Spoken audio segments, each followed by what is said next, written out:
Hey there, what's up everybody?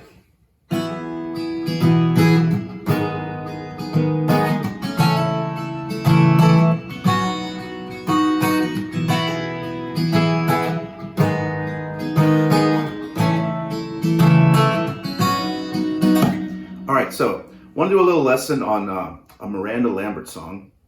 It's not one of the more popular, well-known songs on the radio, but it's a pretty song. It's called Dark Bars.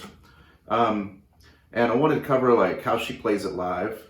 And so it's a pretty easy song, primarily using 4 chords. And let's go over it. So standard tuning, capo on the 2nd fret. So the way she plays it live, and I guess I'll touch on the album version too. I guess because she plays it live, she's trying to get like a bigger sound out of the instrument. So on the album, you're gonna hear like some palm muting. So it's they're playing the shape, and then they're gonna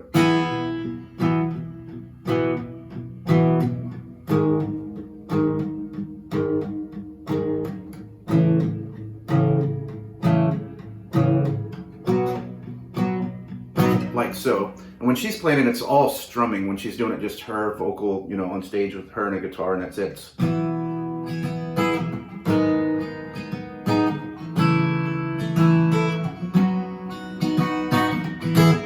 Now, truthfully, when you do it, you can do it either way you like. You know, it's all about you at the end of the day. But let's talk about the chords that are at play. So, and the timing. So first of all, a lot of it is just the timing. So we're doing a 3/4 count. So if you listen to like going back to the palm use that I was talking about, it's 1 2 3 1 2 3 1 2 3 1 2 3 1 2 3 1 2 3 1 2 3 1 2 3 1 2 3 1 2 3 1 2 3 1 2 3 1 2 3 1 2 3. That's the verse right there. So we're D, F sharp minor. And if that freaks you out, we'll come back to that in a second, give you several variations of that. F sharp minor, G major, or G major with the little ring finger add-on right there. I can't remember the name of that chord off the top of my head. Drawing a brain freeze. And then A major. All right, so our D shape, 2nd fret. Well, actually, it's going to be the 4th fret. We've got the capo, but I'm just going to say 2nd fret, imagining there's no capo there. 2nd fret E, 3rd string of the B, 2nd string of the G. Now, another thing she does when she plays it live is she throws her thumb here on the low E. So that's essentially the same note as this. It's 2 octaves lower. So it gives it a big sound when she's strumming. Instead of just having to rely on these 4 strings here. Throws that thumb over. So it's a nice percussive D. If you want to throw it in there, you can. Then we go to this F sharp minor, which is a bar chord. It's your index finger barred across this 2nd fret here. Okay? And then your next shape is 2 frets up on the A string and the D string.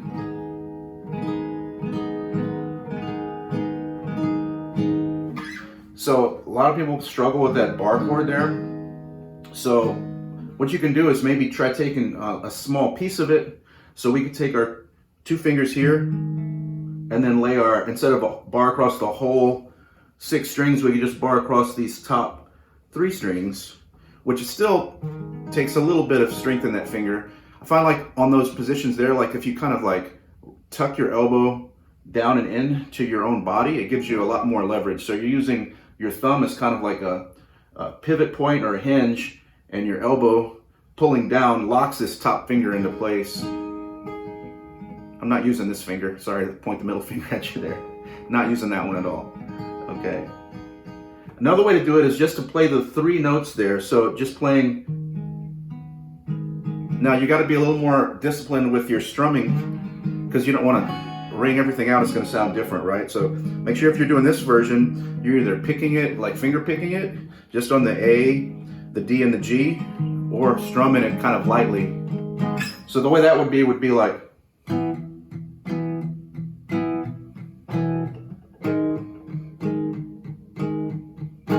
So it can work, but just remember it's not going to sound as big as.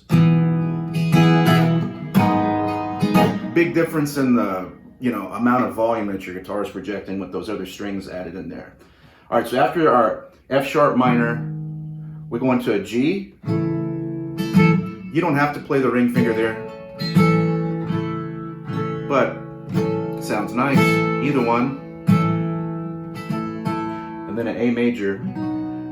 Now the way I'm playing the A major is I just take my 3 fingers here, my pinky, my ring finger, and my middle finger, and I lock them in. The reason I'm doing that, especially when there's a capo there, I have a hard time fitting my fingers onto the fretboard there because that capo kind of blocks it.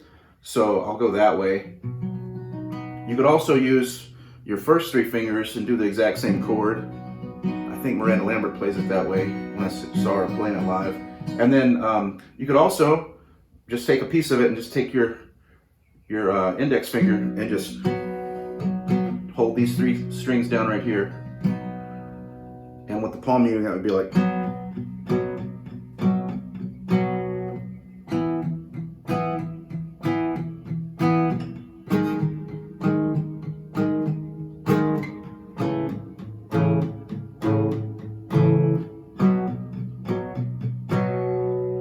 All right, so that's pretty much our verse right there. 1, 2, 3, 4, 5, 6. 1, 2, 3.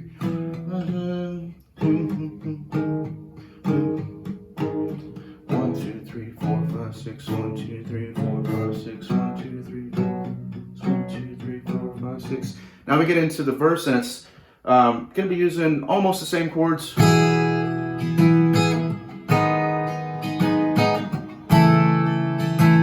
Here's where it gets different. It's a D over F sharp.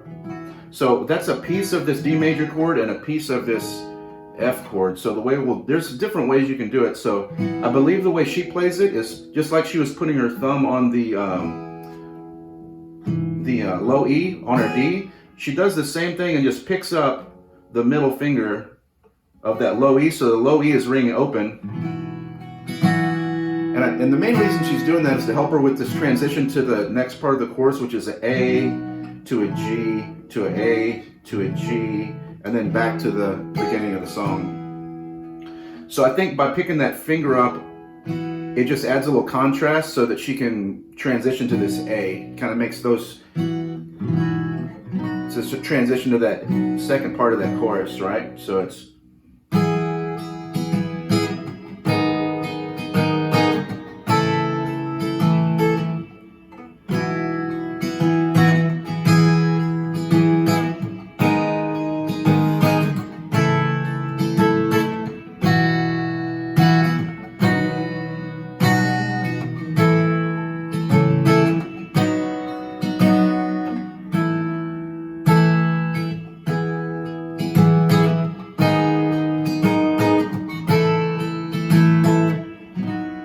Another thing that she does live is she plays a lot with this hammer on with her open chord shapes to kind of add some more spice, makes it sound a lot more interesting. So rather than just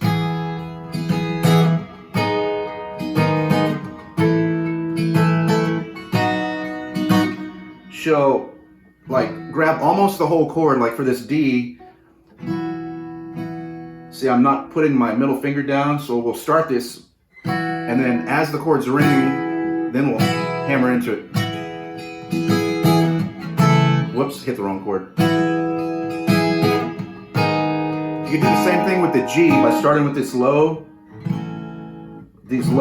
strings, the E and the A, fretted, and then add your other fingers.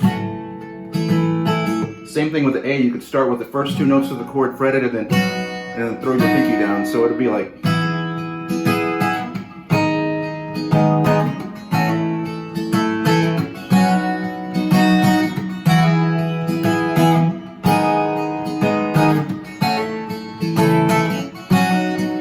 I don't know if you want to call that more advanced, or I guess maybe it is. It's not difficult to do really with a little practice. You don't have to do it, but I just add some more flavor to it. So anyway, that's pretty much it. We got our verse and our chorus, those chords, and this is the way I started to play it live. I've seen it transposed differently a little bit on some of the tab sheets that I saw, so that's why I wanted to share this video. This is kind of like, I'm trying to replicate what I saw her doing, like actually with her and her guitar and her vocal, nothing else. So hope you have fun with it.